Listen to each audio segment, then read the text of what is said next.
O nosso trabalho começou, o trabalho de desenvolvimento humano meu começou quando eu era adolescente já, né? Na verdade, desde criança eu tinha esse impulso teu, eh, tanto de autoconhecimento como também de apoiar as pessoas. Sempre que eu via alguma pessoa com problema, com bloqueio, com qualquer coisa, eu sempre ficava imaginando como apoiar, como ajudar, né? Então, nós estamos, seja bem-vindo ao clube, tá? Mas aí eu virei empresário, né? Atuei na área de tecnologia da informação durante 38 anos. Eu fui jurássico, né? Porque eu comecei lá em 68 e então com os computadores bem primitivos na época, né? E aí Nossa, você fui, viu muita transformação, né? Bem de pertinho, né, Tom? hein? Você viu muita transformação nessa Nossa, área, né? Bem de nossa, perto. o primeiro computador que nós tivemos tinha 24K de memória, 24K, né? Um negócio ridículo, né? E a gente conseguia fazer sistemas com aquilo. Bom, aí passei por vários cargos como profissional, depois como executivo, até que eu comecei a fundar minhas empresas. Daí fundei algumas empresas, tem empresas que existem hoje que são até de nível internacional. E em 2000 eu tive um burnout. Realmente eu entrei numa situação muito complicada, né? E, e por causa desse burnout, eu acabei fazendo um mês de férias, fiz um retiro de um mês, e aí foi ali que começou a minha metamorfose, né?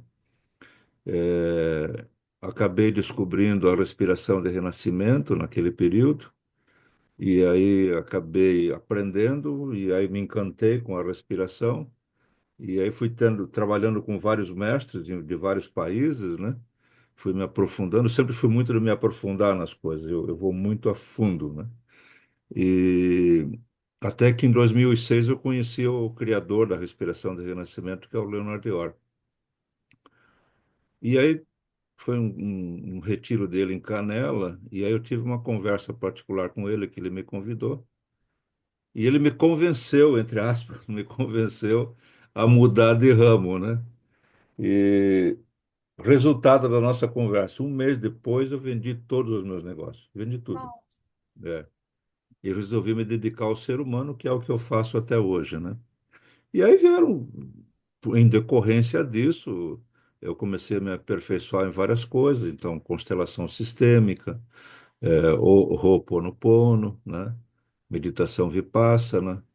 E aí até que há agora são mais ou menos há uns 15 anos atrás, há uns 15 anos atrás, eu conheci um curso em milagres. Acho que foi mais, uns 20 anos atrás. E eu conheci um curso em milagres, ainda em inglês, não tinha a versão em português. E eu comecei a estudar e comecei a brigar com o livro. Mas brigava, Deus do céu. Era uma encrenca com o livro, né? E o livro sempre estava em destaque na minha prateleira, né? Mas eu brigava, achava aquilo repetitivo, achava difícil, complicado, né? Enfim, até que em 2015 eu digo, não, não é possível que eu não consiga ler um livro, que eu não consiga praticar o que está no livro, que eu não consiga fazer lições. E eu tomei a decisão de, no dia 1º de janeiro, começar a fazer as lições. Mas eu precisava de um accounting, ou seja, de algo que me cobrasse, né? Eu também sou coach, né? Então eu sabia que o accounting era uma coisa fundamental. Eu digo, puxa, quem que pode fazer o accounting para mim, né? De me cobrar se eu falhar, ou se eu, né? E aí pensei, alguns amigos, né? Mas eu digo, acho que não vai dar certo. E aí eu digo, eu vou fazer um auto-accounting. Eu vou publicar diariamente as lições no Facebook. Então, eu escaneava a lição e publicava no Facebook. Pedi autorização lá para a fundação, e eles me autorizaram e eu comecei a publicar as lições lá. E aí o que aconteceu? Como eu tinha esse compromisso comigo de publicar as lições, algumas pessoas começaram a fazer as lições comigo. E aí quando eu atrasava, né, ou esquecia, alguém me cobrava: Ei, tu não vai publicar a lição hoje, né? aí eu tinha o account automático, né?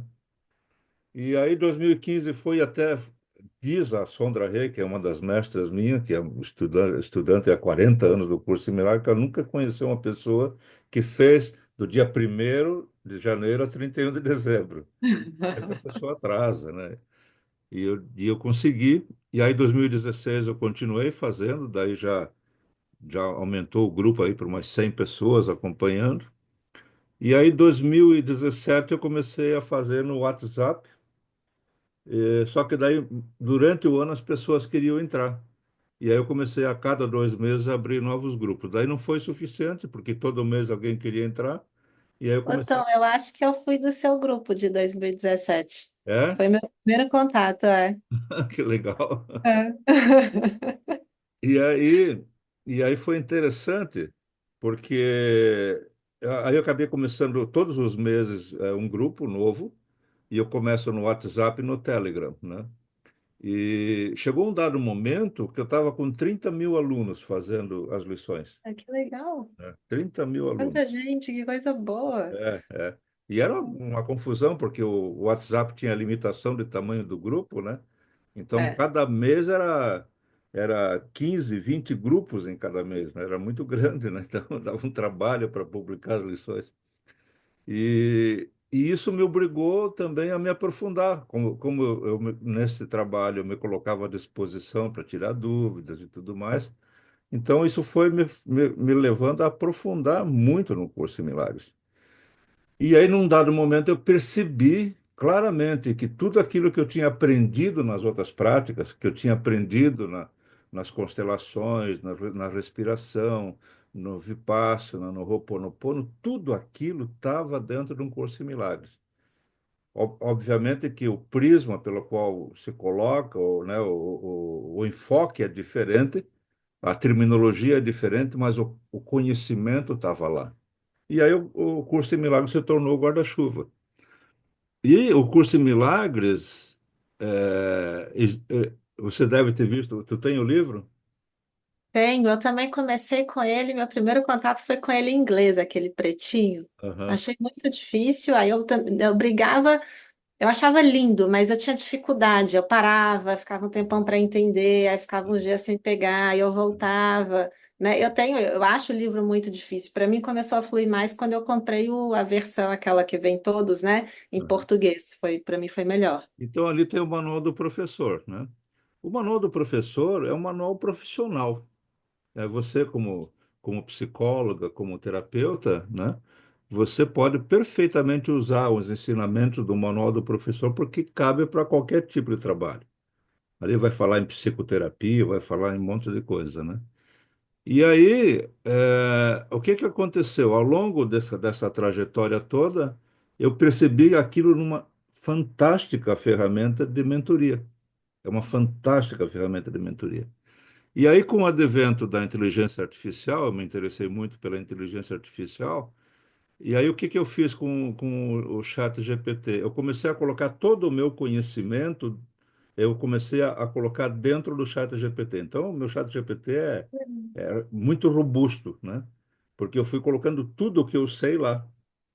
E, através do chat GPT, eu faço estudo comparativo das coisas, né? E é muito rápido. Então, para fazer um comparativo do Zen budismo com o Zen é questão de minutos. Eu faço os prompts e rapidamente eu tenho um apanhado geral, né?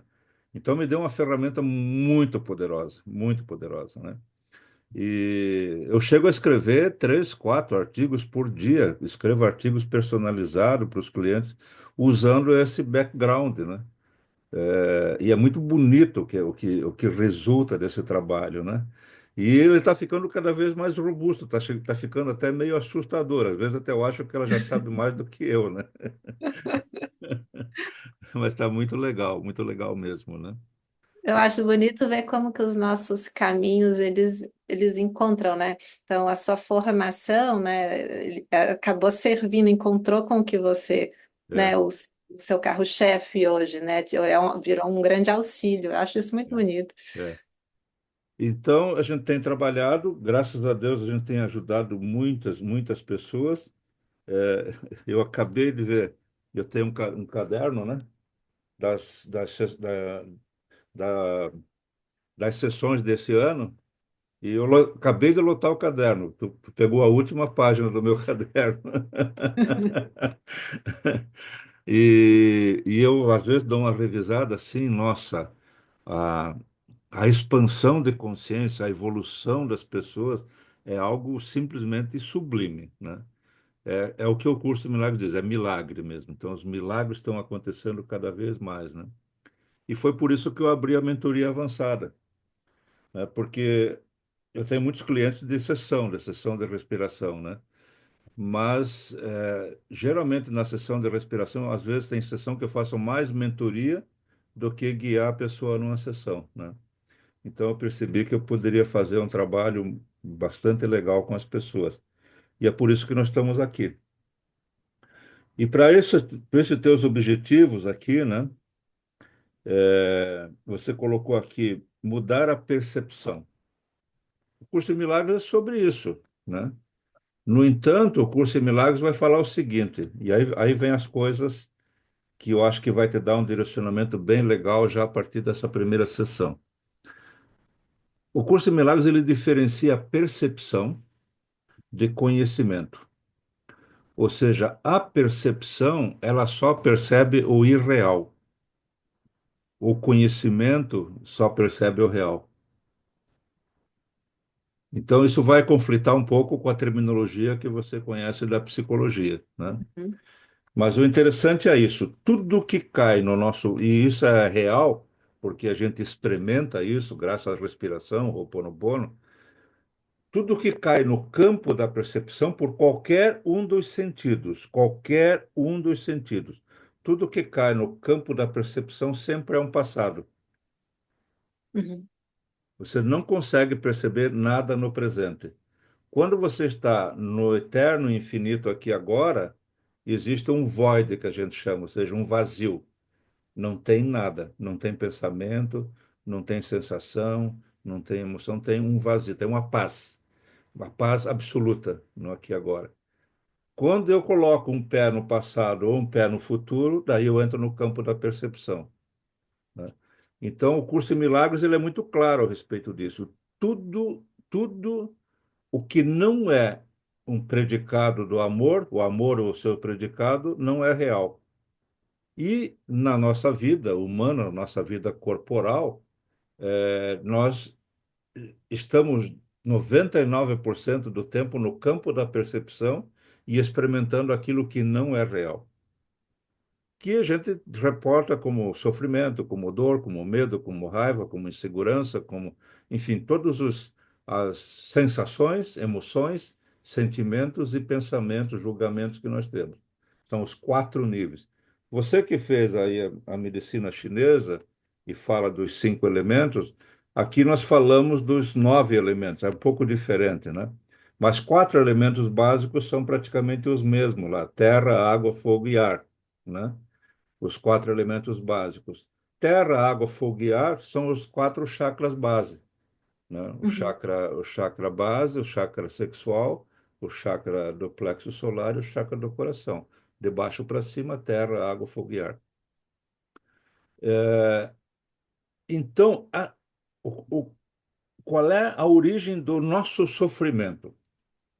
Ou seja, por que que nós sofremos, né? Genericamente falando, o sofrimento geral. Você chegou a fazer algum retiro de meditação Vipassana? não. Não. Nem para te falar a verdade, eu nem conheço, assim, pelo título, eu não sei qual que é essa Tá, eu vou meditação. te dar só uma introdução porque ela vai ser muito importante para você. Tá. A meditação Vipassana é a meditação que despertou o Buda, né? Eu não gosto de usar a palavra iluminou, despertou, porque o trabalho de fato não é de iluminação. Luz você já é. O trabalho todo é o despertar, né? E o Buda, quando ele saiu lá do palácio do pai dele e foi para o mundo, ele foi atrás dos mestres. E ele queria entender a origem do sofrimento humano, né? Foi o que despertou ele. A primeira vez que ele saiu do palácio, quando era adolescente, foi a primeira vez que ele viu o sofrimento, porque ele era super protegido no palácio. E aí foi que ele viu pessoas doentes, pessoas machucadas, pessoas mortas, né? Então aquilo foi um choque para ele, porque era algo que ele não conhecia. E aí ele foi atrás disso, da origem do sofrimento humano e de como que você limpa, ou como você elimina o sofrimento humano. E aí ele foi atrás de grandes gurus, grandes mestres, né? E ele não se satisfez, porque ele foi aprendendo, aprendendo, aprendendo, aprendendo, virou um mestre, já começou a ter os seus próprios discípulos, mas ainda ele não tinha a resposta. E até que ele desistiu, disse, não, não quero mais mestre, não quero mais guru, e sentou embaixo de uma árvore, que é chamada árvore bode, né? Sentou embaixo de uma árvore e disse assim, eu só saio daqui a hora que eu despertar, que é a hora que eu entender o sofrimento humano, né? E ficou lá, né? Os discípulos ali em volta e ele ficou lá. E lá, nesse estado de silêncio, nesse estado de imobilidade, ele teve a revelação, ele teve a compreensão da origem do ser humano. Através do quê? Através da observação, através da percepção. Então, ao fazer a varredura do próprio corpo, vendo tudo o que o corpo estava sentindo, ele foi percebendo que ele podia sentir sensação, emoção, sentimento e julgamento. Eram os três níveis, né? Sensação, corpo; emoção, água, terra, né? Água; sentimento, fogo; e julgamento, ar, né? Então, foram esses quatro níveis. Então ele despertou graças a isso. Daí ele criou essa meditação chamada Vipassana hoje em dia, né? Logo depois desse processo do despertar dele, ele já estava sendo perseguido. E o grau de lucidez que ele alcançou, ele se tornou uma ameaça para, enfim, para o status quo da época, né? Então ele começou a ser perseguido para ser morto, assim como Jesus foi perseguido e foi morto, né? E aí ele, percebendo que ia ser morto, ele pegou os discípulos deles e mandou eles para diferentes países. Então foram uma parte para a Birmânia, uma parte para o Japão, uma parte para a Coreia, uma parte para vários países. Ele mandou lá de dois em dois, com a instrução de que eles guardassem essa meditação por 2000 anos, porque ele disse que a humanidade na época não estava preparada para esse conhecimento, né? Que ia ser muito perigoso, né? Então, que guardasse por 2000 anos. Essa meditação, Vipassana, é a meditação que iluminou, que Buda, que Jesus usou nos 40 dias no deserto. Aqueles 40 dias no deserto foi essa meditação que ele usou, né? Que teve todo Uhum. aquele processo de tentação, né? Então, a primeira vez que eu fiz o retiro, eu passei por essa tentação de Jesus, um negócio de louco, um negócio muito louco, né?